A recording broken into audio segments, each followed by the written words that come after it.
sih pengharapan saudara sama Tuhan Yesus? Bayangin, Tuhan yang gak pernah mati, kekal, tinggal dalam saudara dan saya. Tuhan yang sanggup menyembuhkan, tinggal dalam saudara dan saya.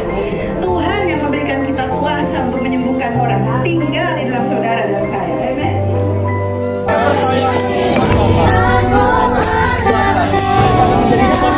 Baik daerah ini Tuhan, membawa nama Tuhan, boleh milik mereka menggunakan apapun Tuhan, tetapi saat mereka punya Tuhan, mereka bersabda menyertaimu, melindungimu, menjagaimu. Ikut mereka gitu loh, saya tanpa sadar saya ngejar dunianya, untuk makan itu aja saya kok harus menjual iman saya, sedangkan Allah itu maha memberi semuanya kan gitu saya.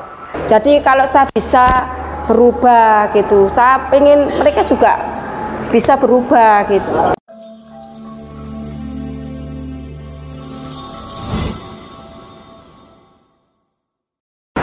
Ibu sebagai apa Ustazah di sini? Kalau di Kampung 1001 Malam saya sendiri sebagai humas dan koordinator ya. Kalau di musola ini kalau saya sendiri ketua pengajian ibu-ibu Kampung 1001 Malam. Apa itu Kampung 1001 Malam? Apakah kampungnya Aladin yang dari apa namanya Irak itu? Yeah. Kampung 1001 Malam sendiri terdiri dari 180 kepala keluarga yang tinggal di sini, termasuk yang bawa tol. Awal mulanya dinamakan Kampung 1001 Malam itu oleh Bapak Bejo selaku sesepuh kampung dan pendiri Kampung 1001 Malam. Itu kata beliau, mengapa dinamakan Kampung 1001 Malam? Karena awalnya terbentuk Kampung 1001 Malam kan belum ada penerangan, belum ada PLN. Jadi kita untuk masuk ke Kampung 1001 Malam harus melewati bawah tol dulu yang gelap dan tidak ada penerangan. Jadi itulah yang mengapa dinamakan Kampung 1001 Malam. Masyarakat sini mayoritas Islam atau Kristen? Mayoritas agama Islam. Iya. Namun di sekitar sini saya jumpai tadi ada gereja gitu. Karena di sini kan memang yang tinggal di Kampung 1001 Malam itu kelas menengah ke bawah, maksudnya untuk keseharian mereka kan untuk kebutuhan sehari-hari itu loh, mereka itu kurang gitu. Jadi mata pencarian mereka kan kebanyakan mayoritas pemulung, pengamen gitu. Jadi untuk gereja-gereja yang datang itu mereka itu membantu gitu, membantu warga sini dengan syarat ataupun dengan mereka harus ikut kebaktian gitu, dengan apa bisa ikut untuk warganya bisa ikut acara kegiatan mereka dengan mengikuti kebaktian. Jadi mereka itu dari pihak gereja itu ke sini itu tiap hari Minggu, tiap hari Rabu. Kan di sini ada 3 gereja. Yang aktif itu yang 2 gereja memang yang aktif.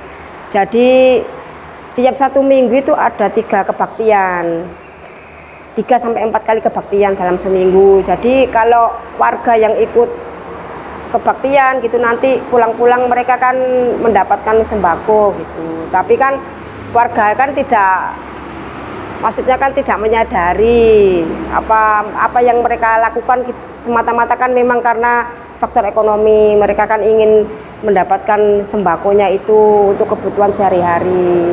Seperti itu, jadi mereka ikut kebaktian untuk bisa pulang membawa sembako untuk bisa dimakan keluarga gitu, untuk kebutuhan keluarga, seperti itu. Setelah mendapatkan sembako, akhirnya ikut masuk Kristen atau tetap Islam? Tetap Islam mereka, alhamdulillah mereka kan hanya mengikuti kegiatan orang Kristen aja, maksudnya nggak sampai mereka ikut agamanya gitu, karena memang ya kembali ke faktor ekonomi, karena memang mereka membutuhkan sembakonya itu. Jadi cuma mereka ikut kegiatan ibadah mereka, nanti pulang bawa sembako, tapi alhamdulillah mereka masih tetap memegang agama mereka, agama Islam gitu, nggak sampai pindah agama seperti itu. Tapi yang dibaptis ada? Ada, kalau nggak salah itu beberapa ibu itu ada yang dibaptis, yang ikut Kristen, tapi nggak banyak, nggak sampai 10 orang yang ikut. Tapi setelah dibaptis tetap Islam atau ikut Kristen? Ya ada yang tetap ikut Kristen, ada yang kembali lagi ke Islam gitu. Kalau setiap kali kebaktian di gereja Ya. ramai tidak? Rame. Kalau yang kebaktian iya, ya agak lumayan rame.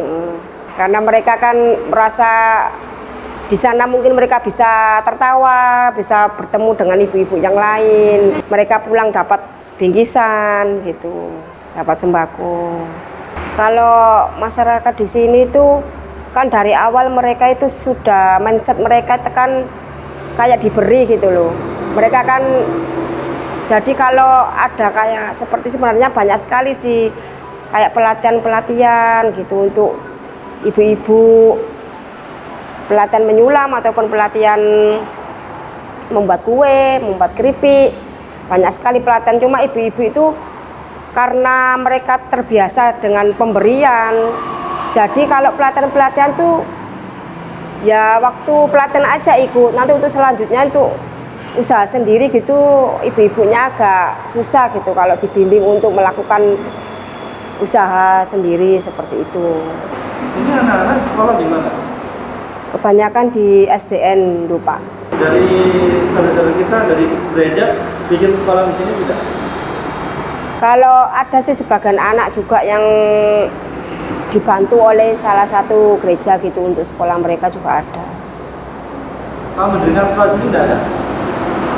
Ada punyanya Yayasan Pondok Kasih YPK. Cuma dulunya masih beroperasi di sini untuk ngajarnya di sini. Cuma karena pandemi sudah mereka nggak ada kegiatan lagi untuk sekolah. Jadi pindah ke Tambak Asri kalau nggak salah. Gratis? Gratis. Kalau les?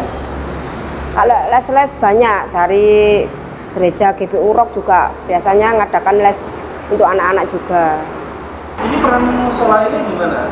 Alhamdulillah kan dulu kalau untuk warga sendiri bapak-bapaknya mulai dari awal kan sudah terbentuk pengajian bapak-bapak. Terus untuk ibu-ibunya itu mulai awal itu saya yang membentuk ibu-ibu. Saya ingin ada perubahan dari ibu-ibu supaya nggak selalu ikut kebaktian. Dalam seminggu mereka sampai 4 kali ikut kebaktian, sedangkan kita nggak ada acara pengajian gitu. Jadi saya berusaha mengajak ibu-ibu semua membentuk pengajian, ayo ikut pengajian, ayo ngaji bareng gitu, supaya 1 minggu sekali aja gitu, supaya kan ibaratnya saya ngajak ibu-ibu tuh biar imbang, biar nggak ikut kebaktian aja. Kita kan sebagai muslim kan harusnya kan juga ada kegiatan yang Islam gitu untuk ngaji bareng seperti itu. Alhamdulillah respon ibu-ibunya juga baik, ternyata banyak juga yang ikut. Pertama kali ya ada yang pro, ada yang kontra, ada yang bilang nggak mungkin jalan karena memang kita ngaji nggak dapat apa-apa. Mereka di sana kebaktian kan dapat sembako, sedangkan saya sendiri jadwal ngajinya pun saya samakan dengan jadwal kebaktian mereka gitu loh. Jadi ibu-ibu kan banyak yang gini ya, nggak ada yang mau karena jadwalnya sama gitu, sedangkan ngaji nggak apa-apa. Cuma saya kan berdoa aja, nggak apa-apa, niat saya baik, saya insya Allah bersama saya. Mungkin ibu-ibunya juga insya Allah semua akan ikut gitu. Ternyata pertama kali ya saya di sini di musola, saya undang semua warga, saya suruh ke musola sampai saya nunggu mulai dari 10 menit, 20 menit sampai setengah jam kok nggak ada ibu-ibu yang datang gitu. Saya juga sebenarnya sedih kok nggak ada ibu-ibu yang datang, masa nggak ada yang ikut. Pertama kali ada yang ibu masuk, sewenang saya terus ikut tuh ada pertama kali itu 50-an ibu. Sudah jalan 3 tahun ini, sekarang jamaah saya sekitar 70-an. Alhamdulillah, dan mereka juga aktif ikut ikut pengajian karena kebaktian juga kan selama pandemi kan mereka libur gitu, nggak ada kegiatan. Kan saya juga menghimbau, saya kan juga kenal pengurus-pengurus dari gereja tersebut. Saya menghimbau ke mereka untuk tidak diadakan kebaktian dulu selama pandemi. Jadi ibu-ibunya kan sudah nggak kebaktian, cuma saya pengajian tetap saya lanjut. Saya nggak liburkan, memang untuk pengajian tetap saya lanjutkan gitu. Pertama kali itu pun saya dapat protes juga, katanya gini, apa kalau pengajian kok nggak diliburkan, kenapa kebaktian diliburkan? Gini kita nggak dapat apa-apa, nggak dapat sembako, nggak dapat apa. Cuma saya nggak pikirkan omongan ibu-ibu gitu. Pokoknya tetap saya lanjutkan pengajian. Alhamdulillah sampai sekarang ibu-ibu malah karena keseringan ikut ke pengajian terus gitu, jadi mereka aktif. Jadi kalau ada kebaktian tuh banyak ibu-ibu juga yang males gitu, sudah lama nggak ikut gitu. Jadi kayak mereka merasa nggak nyaman ikut kebaktian gitu. Alhamdulillah. Ibu rumahnya asli sini? Iya, saya asli sini. Sejak kecil lahir di sini? Saya SMA pindah ke sini. Dulunya saya ikut nenek di desa. Lelang dakwah, lukisan Sweet Orange, karya Meru Sandia, pelukis Indonesia yang diundang langsung oleh Raja Salman, dilelang dengan harga terbaik yang dananya 100% akan kami gunakan untuk pembangunan Masjid Terpadu Hagia Sophia, Kota Malang. Lukisan Sweet Orange ini dilelang dengan harga 25 juta saja untuk muslimin yang lebih dahulu menghubungi kami.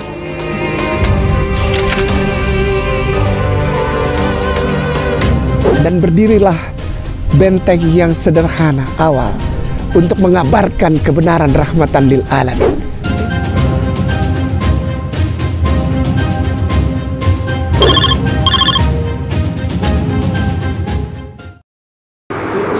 Status tanah ini tanah milik warga atau tanah milik siapa? Ini tanah milik Jasa Marga. Iya, warga harus siap meninggalkan tempat ini kalau memang dibutuhkan sewaktu-waktu pihak Jasa Marga. Sendirian ngurusi pengajian ini atau ada support dari lembaga?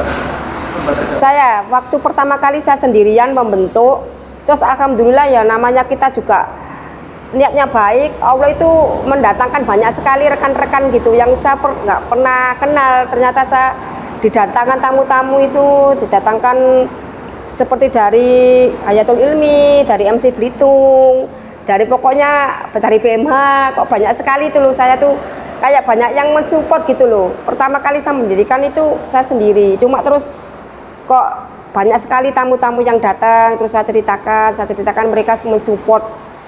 Akhirnya mensupport kegiatan pengajian untuk anak-anak maupun untuk ibu-ibu, bapak-bapak seperti itu. Berapa sekarang jumlahnya anak?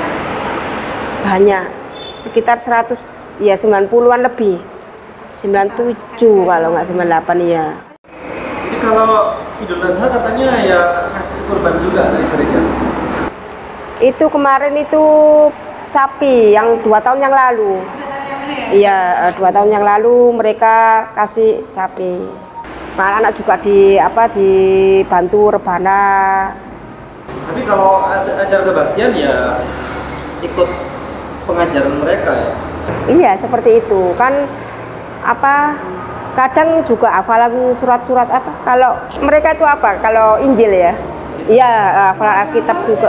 Iya, jadi kalau memang hafal berapa ayat gitu nanti dapat reward gitu, dapat. Kadang ya ibu-ibu juga saya kan nggak bisa melarang. Kadang habis pengajian gitu, kalau dilihat waktunya masih ada, mereka ke bawah tol gitu, ikut kebaktian, yes nggak apa-apa kan. Saya pokoknya kan mereka sudah ikut pengajian. Kadang kalau lama nggak ikut pengajian, tak tanya kok lama nggak kelihatan gitu.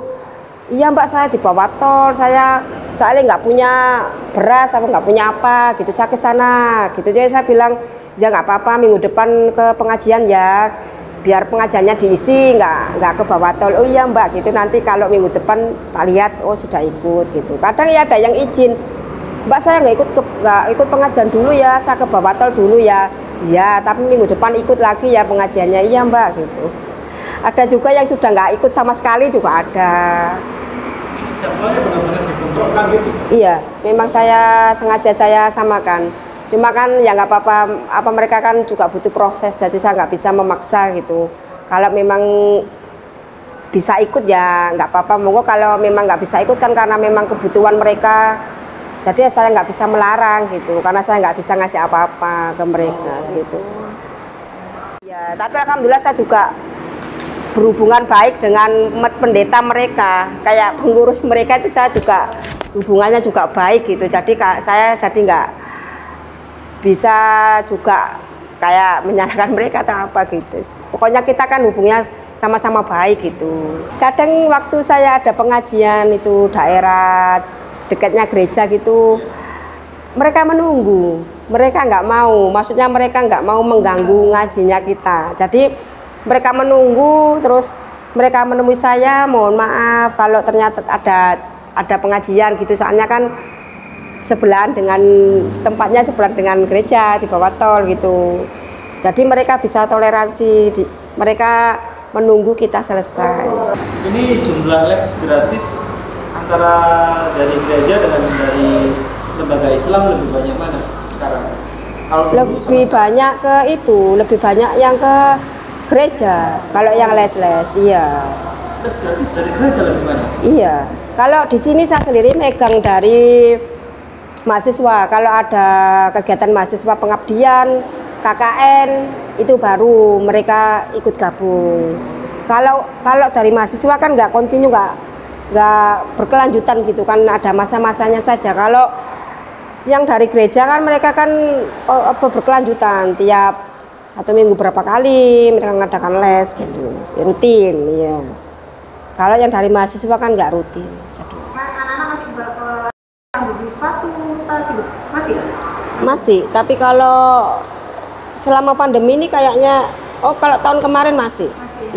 Mungkin ya itu, kita kan kalah dari materi itu. Mereka kan menyenangkan anak-anak dengan memberikan banyak sekali hadiah, memberikan banyak sekali bingkisan, seperti itu. Jadi anak-anak kan merasa seneng gitu, dapat hadiah. Itu saat les gratis ya? Iya. Ya tetap ada puji-pujian. Iya, tetap. Jadi sebelum les ya juga harus nyanyi-nyanyi dulu, mendengarkan firman dulu, seperti itu. Juga nanti ada materi pembelajaran anak-anak gitu. Kan namanya anak-anak kan mereka belum mengerti, pokoknya kan ada les gitu, nanti dapat snack gitu, mereka lari semua kan, senang ikut gitu. Ustazah nggak pernah ikut masuk bakti? Sekalipun nggak pernah? Saya? Iya. Oh dulu, saya pernah ikut dulunya sebelum saya hijrah mungkin ya, karena kenapa saya hijrah? Setelah hijrah apakah pernah? Oh enggak pernah. Allah. Ya itu saya hijrah itu dulunya seperti saya merasakan seperti mereka ibu-ibu. Saya dulu juga kekurangan dalam hal ekonomi untuk makan aja kurang gitu. Jadi saya juga ikut kebaktian seperti mereka supaya mendapatkan sembako gitu loh. Dulunya saya juga seperti itu, ikut hafalan. Terus apalagi saya orangnya kan cepet nangkep gitu, kalau hafalan cepet sekali hafal, dapat sekali hadiah uang atau apa-apa. Terakhir itu saya itu ada undangan, ada kupon, katanya dapat sembako, ngambil di Kodikal. Saya itu nggak tahu kalau Kodikal itu gereja. Saya kan nggak tahu, biasanya kan cuma ikut di sini aja. Saya ke sana, ternyata di sana itu gereja gitu loh. Gereja itu ada salib gambar Yesus tubuh besar di sana. Terus nyanyi-nyanyi, terus pakai lilin itu pakai nyalakan lilin. Terus saya tuh nangis gini, ya Allah, saya kok masuk rumahnya, masuk gereja, saya nggak pernah masuk ke rumahmu, kenapa saya harus masuk ke gereja? Saya kalau pulang dari sini, kau ambil nyawaku, aku meninggal di sini, meninggal di jalan. Saya akan saya menjadi murtad, saya akan berpikir gitu, Ustaz. Terus saya tuh nangis, terus itu saya mohon ampun, dan alhamdulillah saya mendapat hidayah. Saya sudah nggak ikut kebaktian, Allah sudah terlalu sayang sama saya kok untuk mengucap syukur, untuk beribadah kok saya nggak bisa, saya malah ikut mereka gitu loh. Saya tanpa sadar saya ngejar dunianya, untuk makan itu aja saya kok harus menjual iman saya, sedangkan Allah itu maha memberi semuanya kan gitu saya. Terus akhirnya saya lepas nggak ikut, terus akhirnya saya langsung mencoba, saya ingin berubah itu nggak sendiri, saya ingin ibu-ibu juga ikut berubah gitu loh. Jadi saya langsung mengadakan pengajian, ngajak ibu-ibu semua. Saya hijrah, saya ingin ibu-ibu juga bisa merasakan seperti saya ikut hijrah gitu. Meskipun kita nggak ikut kebaktian juga kita bisa makan, Allah masih bisa memelihara kita, memberi rezeki kita, sepertinya seperti itu. Yang mempunyai dunia itu Allah, jadi kejarlah Allah, jangan kejar dunia, seperti itu. Iya. Jadi anak saya itu dulu juga ikut, yang saya itu kan kasihan Ustaz, anak saya juga sering ikut kayak apa sekolah minggu. Jadi anak saya itu hafal semua, nyanyi sekolah minggu hafal semua apa anak saya. Akhirnya saya masukkan pondok pesantren anak saya. Alhamdulillah saya juga nurut. Saya sekolahkan Islam gitu. Terus agar fondasi agamanya lebih kuat. Terus anak saya yang laki-laki juga insya Allah besok saya masukkan pondok pesantren juga seperti itu. Ustazah, aku boleh sampaikan sesuatu untuk Ustazah? Bisa. Sedikit aja. Ya. Ustazah, dari tadi kita ngobrol ini saya merasa bahwa ada sesuatu di dalam Ustazah. Ketika pertama kali kedengar tadi aja, itu kalau orang yang itu sudah nggak enak. Tapi ketika aku sampai di sini, saya tunggu Ustazah bicara. Saya tunggu Ustazah bicara. Karena pasti ada sesuatu yang keluar. Ustazah, aku mau ngomong sedikit aja dulu Ustazah. Ustazah bersedia enggak kalau Allah pakai Ustazah untuk menjadi ujung tombak pekabaran Al-Quran Karim, hadis riwayat yang sahih dan Islam rahmatan lil alamin dalail. Allah memilih Ustazah untuk tetap kuat, untuk tetap merasakan hadirat Allah yang rahmatan lil alamin. Karena itu dari semua yang Ustazah cerita, semua orang udah gak punya itu. Tapi Ustazah baru cerita. Maka itu saya bilang sama Ustazah, ini kuncinya, sebentar lagi bunyi. Ini kunci, kita tunggu aja, dibunyi di kunci. Allah memilih Ustazah untuk jadi mujahid pekabar rahmatan lil alamin dan mengembalikan orang kepada Islam yang benar, bukan Islam cari makan. Tapi firman itu, firman Allah rahmatan lil alamin yang akan menjamin makanan. Jadi orang nanti insya Allah melalui Ustazah, orang tidak lagi datang ke pengajian hanya untuk berharap dia datang sama seperti kebaktian, pulang dapat sembako. Ustazah dipilih Allah untuk menjadi pekabar Al-Quran Karim rahmatan lil alamin di tempat ini, supaya nyata Islam adalah agama untuk seluruh alam termasuk orang, agar nyata orang tidak menyamakan agama, orang tidak menyamakan kasih karunia Allah dari Tuhan yang lain. Saya sungguh terbuka ketika Ustazah bilang tadi, Allah yang kasih makan, bukan tempat lain. Kenapa untuk beras atau untuk sembako aku menjual di mana? Insya Allah melalui Ustazah, orang lain akan punya perasaan seperti Ustazah. Hari ini aku mau bilang sama Ustazah, Allah yang memilih Ustazah untuk bekerja di tempat suci. Di mata Allah, Ustazah punya perhitungan khusus bersama seluruh keluarga. Amin. Demikian Ustazah. Amin. Iya, tapi kadang saya tuh kalau ingat masa lalu tuh kadang suka sedih, nangis. Kenapa kok saya bisa melakukan seperti itu? Cuma kan mungkin itu salah satu kehidupan mungkin ya, mungkin kan itulah. Alhamdulillah mungkin saya mendapatkan hidayah dan saya berdoa semoga hidayah itu nggak pernah lepas dari saya seperti itu. Jadi kalau saya bisa berubah gitu, saya pengen mereka juga bisa berubah gitu, seperti itu. Saya dapat berkah dari Ustazah hari ini. Saya